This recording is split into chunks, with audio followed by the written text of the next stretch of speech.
Parte 4. Das esperanças e consolações. Capítulo 1. Das penas e gozos terrestres.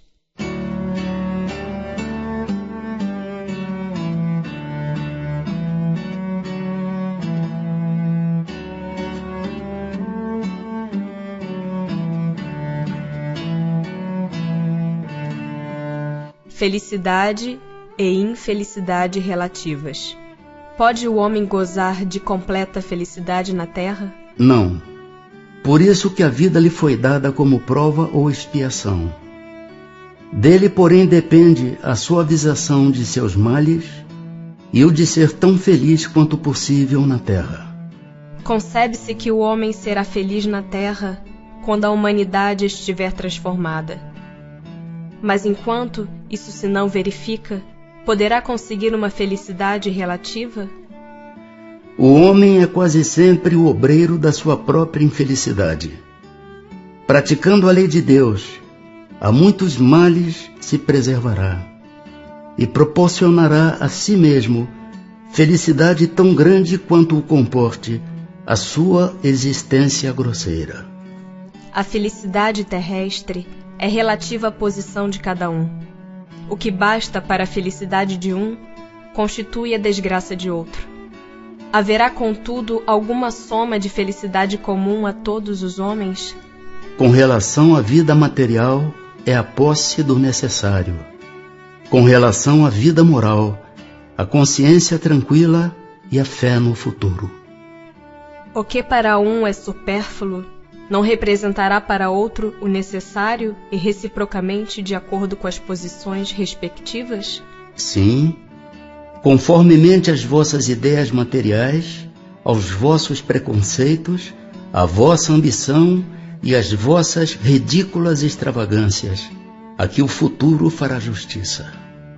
Quando compreenderdes a verdade, não há dúvida de que aquele que tinha 50.000 libras de renda, vendo-se reduzido a só ter 10.000, se considera muito desgraçado por não mais poder fazer a mesma figura, conservar o que chama a sua posição, ter cavalos, lacaios, satisfazer a todas as paixões, e etc. Acredita que lhe falta o necessário, mas francamente, achas que seja digno de lástima quando ao seu lado muitos há, morrendo de fome e frio, sem um abrigo onde repousem a cabeça? O homem criterioso, a fim de ser feliz, olha sempre para baixo e não para cima, a não ser para elevar sua alma ao infinito. Há males que independem da maneira de proceder do homem e que atingem mesmo os mais justos. Nenhum meio terá ele de os evitar? Deve resignar-se e sofrê-los sem murmurar, se quer progredir. Sempre, porém, lhe é dado buscar consolação na própria consciência, que lhe proporciona a esperança de melhor futuro, se fizer o que é preciso para obtê-lo. Por que favorece Deus com os dons da riqueza a certos homens que não parecem tê-los merecido? Isso significa um favor aos olhos dos que apenas veem o presente. Mas fica sabendo, a riqueza é de ordinário prova mais perigosa do que a miséria. Criando novas necessidades, a civilização não constitui uma fonte de novas aflições? Os males deste mundo estão na razão das necessidades factícias que vos criais. Há muitos desenganos se poupa nesta vida aquele que sabe restringir seus desejos e olha sem inveja para o que esteja acima de si. O que menos necessidades tem, esse o mais rico. Invejais os gozos dos que vos parecem os felizes do mundo.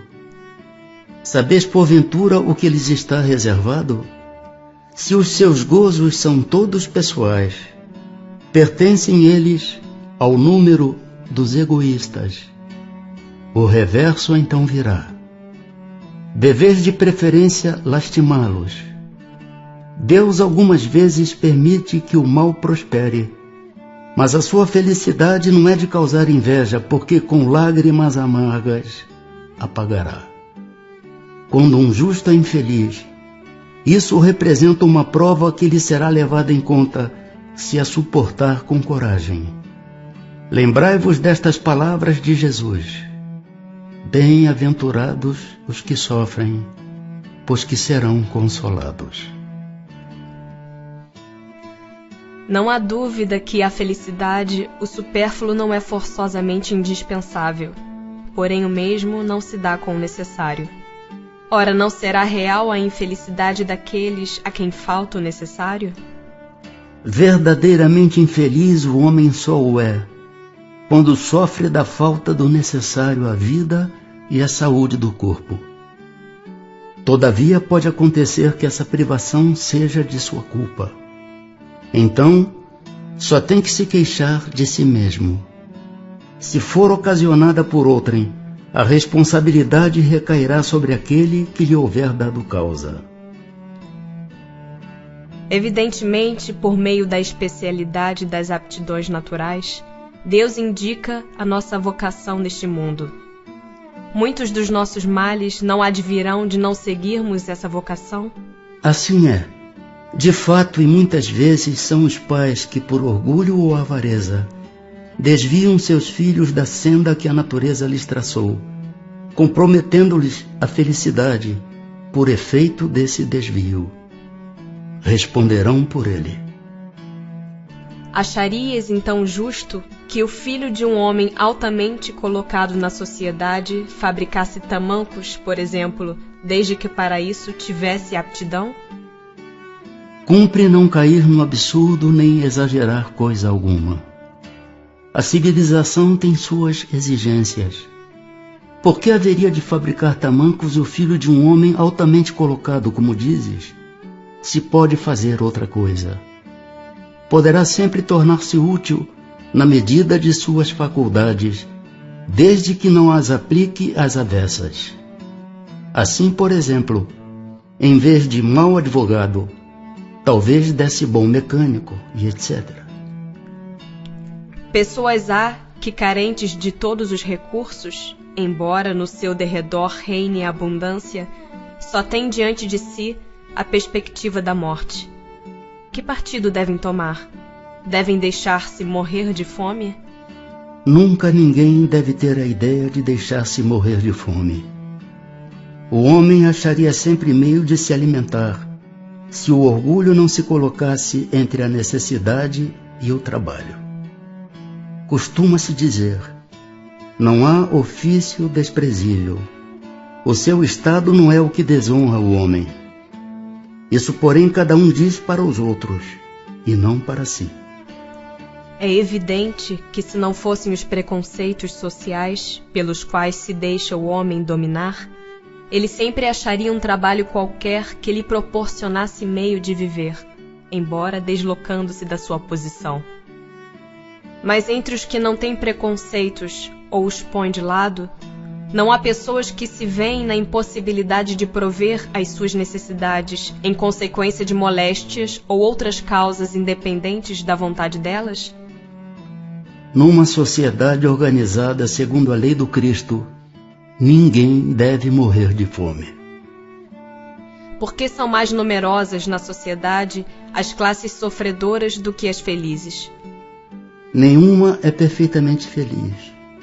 E o que julgais ser a felicidade, muitas vezes oculta pungentes aflições. O sofrimento está por toda parte. Entretanto, para responder ao vosso pensamento, direi que as classes a que chamas sofredoras são mais numerosas, por ser a terra lugar de expiação. Quando a houver transformada em morada do bem e de espíritos bons, o homem deixará de ser infeliz, e ela lhe será o paraíso terrestre. Por que no mundo, tão frequentemente, a influência dos maus sobrepuja a dos bons? Por fraqueza destes. Os maus são intrigantes e audaciosos. Os bons são tímidos. Quando estes o quiserem, preponderarão.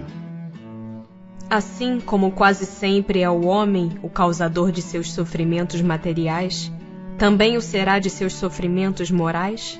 Mais ainda, porque os sofrimentos materiais algumas vezes independem da vontade, mas o orgulho ferido, a ambição frustrada, a ansiedade da avareza, a inveja, o ciúme, todas as paixões, numa palavra, são torturas da alma. A inveja e o ciúme. Felizes os que desconhecem estes dois vermes roedores. Para aquele que a inveja e o ciúme atacam, não há calma nem repouso possíveis.